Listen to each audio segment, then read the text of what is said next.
Hello and welcome to another episode of Travel with Swagata. আজকের এপিসোডে আমাদের লখনৌ ভ্রমণের শেষ দিনের ব্যাপারে আমরা কথা বলবো। লখনৌ ভ্রমণের আগের দুটি পর্বে আপনারা দেখেছেন আমাদের বড় ইমামবাড়া, ছোট ইমামবাড়া, ভুল ভুলাইয়া, শাহী বাউলি এবং লখনৌর বিখ্যাত টাঙ্গা রাইড, এছাড়াও লখনৌর পিকচার গ্যালারি আর লখনৌই খাওয়া দাওয়ার বেশ কিছু আলোচনার বস্তু। এছাড়া লখনৌতে আমরা হোটেল গোল্ডেন স্কাইতে স্টে করেছিলাম। আর আজকের এপিসোডে আমরা কথা বলবো লখনৌর ফেমাস দ্য ব্রিটিশ রেসিডেন্সির ব্যাপারে। ব্রিটিশ রেসিডেন্সি কিভাবে যাবেন, কি কি দেখবেন, কতক্ষণই বা সময় লাগবে, সেই সব বিষয় জানতে পারবেন আজকের আমার ভিডিও থেকে, তাই স্টে টিউনড টিল এন্ড। লখনৌতে তৃতীয় দিনের সকালটা শুরু হয় গরম গরম চা দিয়ে। আমরা হোটেল গোল্ডেন স্কাইতে ছিলাম এবং এই হোটেলে খাবারের রুম সার্ভিসের সুবন্দোবস্ত ছিল। সকালবেলা 8টার পরই ব্রেকফাস্ট অর্ডার করে দেওয়া যেত, এছাড়া টি তো সকাল 7টার পরই অর্ডার করা যেত। সকালবেলা ঘুম থেকে উঠে একটা ভালো লেমন টি দিয়ে আমাদের দিনটা শুরু হয়। এই প্রসঙ্গে বলে রাখি, লখনৌ স্টেশনের আশেপাশে চারবাগ চত্বরে বেশ কিছু হোটেল আছে, কিন্তু সেই এরিয়াটা কিন্তু খুব একটা ফ্যামিলি নিয়ে থাকার উপযুক্ত নয়। সেই জন্য যদি আপনারা ফ্যামিলি নিয়ে ঘুরতে যান তাহলে চেষ্টা করবেন একটু দূরে, অর্থাৎ এই গোল্ডেন স্কাইয়ের মতন এরিয়ার হোটেলগুলো অ্যাভেল করতে। সেই ক্ষেত্রে কিন্তু আপনাদেরই সেফটিটা বেশি থাকবে।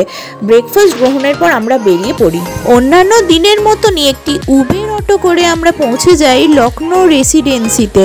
এই রেসিডেন্সি যেতে হোটেল থেকে আমাদের 25 মিনিট মতো সময় লেগেছিল আর ভাড়া লেগেছিল 80 টাকা। টিকিট কাউন্টারে 25 টাকা মাথাপিছু টিকিট কেটে আমরা প্রবেশ করি লখনৌর ফেমাস ব্রিটিশ রেসিডেন্সিতে।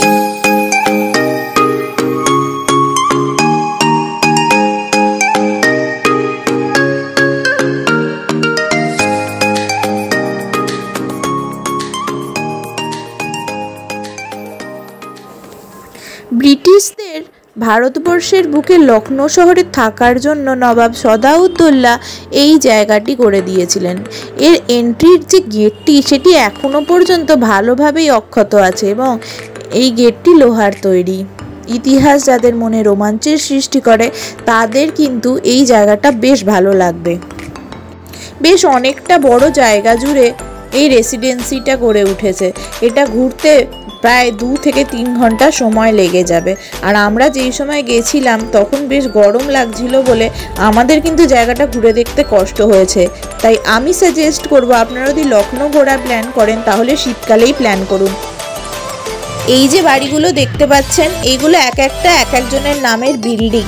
এছাড়া ব্যাংকুয়েট হল, কিচেন, টয়লেট, এমনকি বেশ কিছু কুয়ো পর্যন্ত আছে এই অঞ্চল জুড়ে। অর্থাৎ ব্রিটিশদের থাকার জন্য যা কিছু প্রয়োজন সব কিছু একই জায়গার মধ্যে নবাব তাদের জন্য আয়োজন করে এই জায়গাটি তৈরি করে দিয়েছিলেন, যার ফলে তাদেরকে এই অঞ্চলের বাইরে বেরোনোর প্রয়োজন পড়তো না। বেশ কিছু বিদেশিদের আনাগোনা দেখলাম এই অঞ্চলে।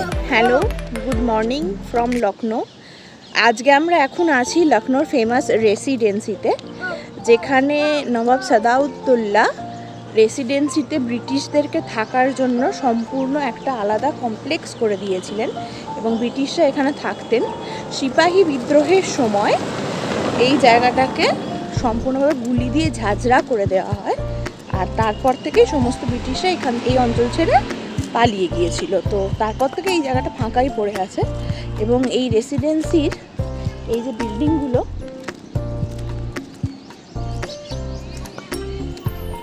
এই বিল্ডিং এরকম বিল্ডিং ভর্তি এই এরিয়াটা জুড়ে অনেকগুলো আছে।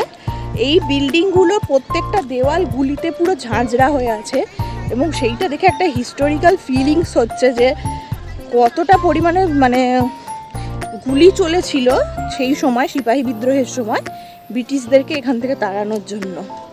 জায়গাটা অনেকটা বড় এরিয়া জুড়ে, প্রচুর গাছপালা, বিরাট বড় গার্ডেন। আর এখন আমরা আজকে দাঁড়িয়ে আছি অক্টোবরের 28 তারিখে। বেশ ভালো কিন্তু গরম আছে। বেশ কিছু সময় ধরে আমরা এই রেসিডেন্সি ঘুরে দেখেছিলাম এবং আমাদের ভীষণ ভালো লেগেছিল। এখানে একটি কামান রাখা ছিল, যে কামানটি হয়তো সেই সময় ব্যবহার করা হতো। এছাড়াও এখানে একটি মিউজিয়াম মতো বানানো ছিল, যেই মিউজিয়ামের মধ্যে তখনকার নবাব এবং তখনকার লখনৌ শহরের বেশ কিছু ছবি আছে। এই মিউজিয়ামটিতে ঢোকার জন্য আলাদা করে কোনো টিকিট কাটতে হয়নি, তাই আপনারা যদি মনে করেন তাহলে এই মিউজিয়ামটিতে প্রবেশ করতে পারেন। মিউজিয়ামের মধ্যে কিন্তু ভিডিওগ্রাফি অ্যালাউড নয়, তবে হ্যাঁ স্টিল ফটোগ্রাফি ওনারা অ্যালাউ করছিলেন। ওখানে একটি ব্যাংকুয়েট হলও ছিল। আপনারা যদি ব্রিটিশ রেসিডেন্সি ঘুরতে চান তাহলে অবশ্যই কিন্তু একবার এই মিউজিয়ামটা ঘুরে দেখে নেবেন। এইখানে নবাব সাদাউদ্দৌলা ছাড়াও আরও বিভিন্ন অনেক তৎকালীন রাজাদের ছবি আছে।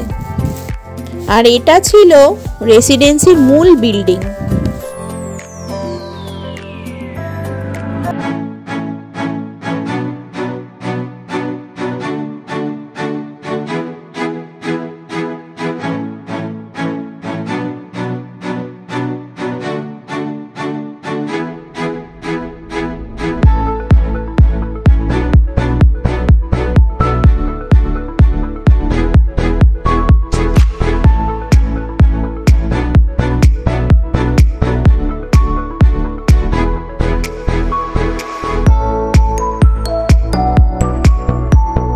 প্রতিটা বিল্ডিং এর গায়ে এইভাবে সেই বিল্ডিং এর ডিটেইলস দেওয়া আছে। ওখানে আপনারা চাইলে পজ করে দেখতে পারেন।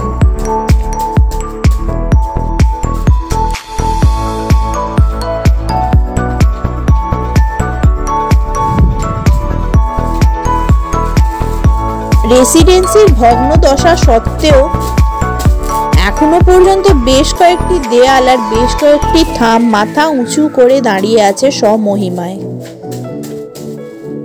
এবং এখনো পর্যন্ত এইখানে কোনো পুনর্নির্মাণের কাজ হয়নি। এই পুরো রেসিডেন্সিটা ঘুরে দেখার জন্য হাতে কিন্তু অনেকটা সময় লাগে, তবে আমরা পুরো অঞ্চল ঘুরে দেখতে পারিনি, কিন্তু সিংহভাগটাই দেখে নিয়েছিলাম। এখানে দেওয়ালের গুলিগুলোর দাগ দেখা যাচ্ছে।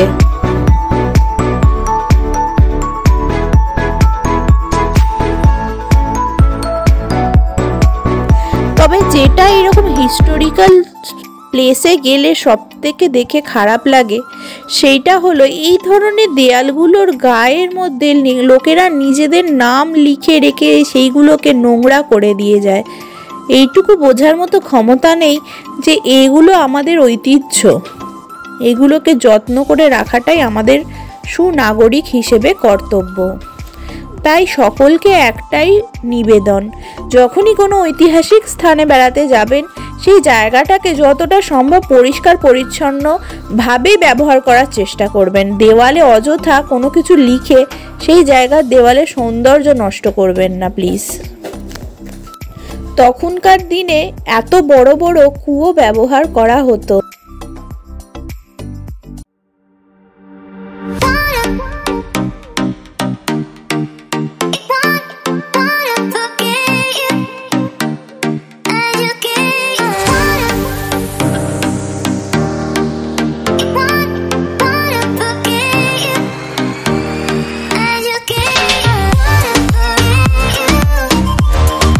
ব্রিটিশ রেসিডেন্সি ঘোরা শেষ হয়ে যাওয়ার পর আমরা ধীরে ধীরে অগ্রসর হই এক্সিট পয়েন্টের দিকে।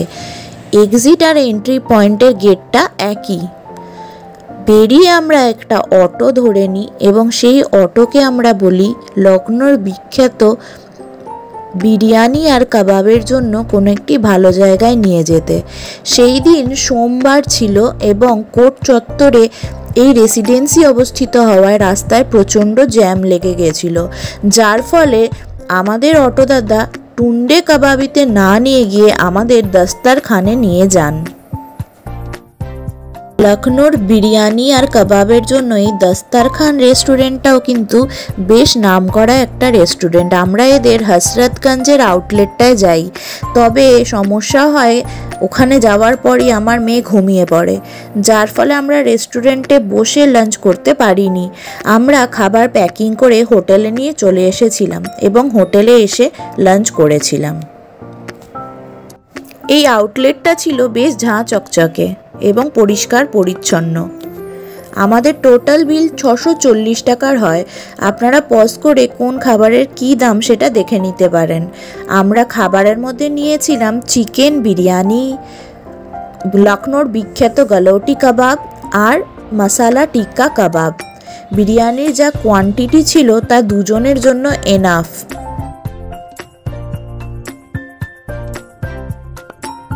লখনৌতে গালৌটি কাবাবের কথা তো আপনারাও শুনেছেন আর আমিও অনেক শুনে গেছিলাম। খাওয়ার পর দুর্ধর্ষ অভিজ্ঞতা, মুখে দেওয়ার সঙ্গে সঙ্গেই কাবাবটা পুরো মিলিয়ে যায়। আর লখনৌ বিরিয়ানি আলাদাই স্বাদ, একটু বেশি স্পাইসি হয়। চেক আউট করে যাওয়ার কথা, হোটেল গোল্ডেন স্কাই থেকে চেক আউট করে যাব আমরা। আমাদের ট্রেন আছে দুর্গিয়ানা এক্সপ্রেস, লখনৌ স্টেশনে আসবে 8:15 আসার কথা, সন্ধ্যে 8:15, আর কলকাতা স্টেশনে ঢুকবে পরের দিন বেলা 11:30। এখন টাইম কতটা কি কম বেশি লাগছে সেটা তো ডিপেন্ড করছেই, কারণ এখন ভোরের দিকে এই দিকে যখন আমরা হরিদ্বার যাচ্ছিলাম তখন তো ভোরের দিকে বেশ ভালো কুয়াশা পেয়েছি। জানি না কলকাতার দিকে কতটা কুয়াশা পাওয়া যাবে, কিন্তু ওই কুয়াশার কারণে এখন ট্রেনগুলো ডিলে করছে, যার জন্য মনে হচ্ছে যে আমাদের ওটা ঢুকতে ঢুকতে 12টা 12:30 তো বাজবেই কলকাতা স্টেশন ঢুকতে ঢুকতে। তো মনটা খারাপ লাগছে, ট্যুরটা শেষ হয়ে গেল, লখনৌ সিটি ঘোরা হয়ে গেল। দুর্গিয়ানা এক্সপ্রেস ট্রেন নাম্বার 12358 করেই আমরা লখনৌ থেকে কলকাতা স্টেশন অবধি যাত্রা করেছিলাম। আমরা এসি 2 টায়ারের টিকিট পাইনি বলে এসি 3 টায়ারের টিকিট কাটতে বাধ্য হয়েছিলাম। জার্নি খুব একটা আরামদায়ক ছিল না, কারণ 3 টায়ারের side upper side lower seat আমরা পেয়েছিলাম। আর যারা বাচ্চা নিয়ে ট্রাভেল করে তারাই একমাত্র বুঝবে যে এই side upper side lower seat পাওয়াটা মোটেও খুব একটা আনন্দজনক ব্যাপার নয়। ট্রেনের মধ্যে সারা রাত ধরে বিভিন্ন স্টেশন থেকে বাইরের আনরিজার্ভড প্যাসেঞ্জাররা উঠেছিল এবং টিটি তাদেরকে সিট অ্যালট করে দেওয়ার জন্য বিভিন্ন জায়গায় গিয়ে গিয়ে আলো জ্বেলে সবাইকে ডিস্টার্ব করছিলেন। এবং এই ট্রেনটি অতটা পরিষ্কার পরিচ্ছন্ন ছিল না সারা রাত্রি ধরে। সকালবেলা 11টার পর একজন এসে ট্রেনের কামরাটি পরিষ্কার করে দিয়ে যায়। ট্রেনটির ব্যাপারে যতটা ভালো রিভিউ শুনেছিলাম ট্রেনটি ততটাও ভালো লাগেনি। বেশ খানিকটা সময় ধরে ট্রেনটি অপরিচ্ছন্ন হয়ে পড়েছিল সকালবেলা, তার অনেকক্ষণ পরে এসে ট্রেনটি ক্লিন করে দিয়ে যায়। আমরা এই ট্রেনটি শুধুমাত্র এই কারণেই বেছে নিয়েছিলাম, কারণ যেখানে অন্যান্য ট্রেনগুলি 18 থেকে 19 ঘন্টা সময় নিচ্ছিল লখনৌ থেকে হাওড়া আসতে, সেখানে এই ট্রেনটি একমাত্র 15 থেকে 16 ঘন্টার মধ্যেই লখনৌ থেকে কলকাতা স্টেশন পৌঁছচ্ছিল। যদিও বা ট্রেনটি 2.5 ঘন্টা লেটেই আমাদের কলকাতা স্টেশনে ঢুকিয়েছিল। ফাইনালি সকাল 11:30টায় যেখানে কলকাতা স্টেশন পৌঁছানোর কথা, সেখানে বেলা 2টোর সময় আমরা কলকাতা স্টেশনে পৌঁছই এবং স্টেশনের বাইরে থেকে একটি ট্যাক্সি নিয়ে বাড়ির উদ্দেশ্যে যাত্রা করি। এইভাবে ভালো মন্দ স্মৃতি মিশিয়ে আমাদের লখনৌ ট্যুরটি আমরা সম্পন্ন করি। আমার চ্যানেলে আগামী দিনের আরও সুন্দর সুন্দর ঘোরার ভিডিও দেখার জন্য চ্যানেল লাইক, শেয়ার আর সাবস্ক্রাইব করে রাখুন। আপাতত বাই বাই।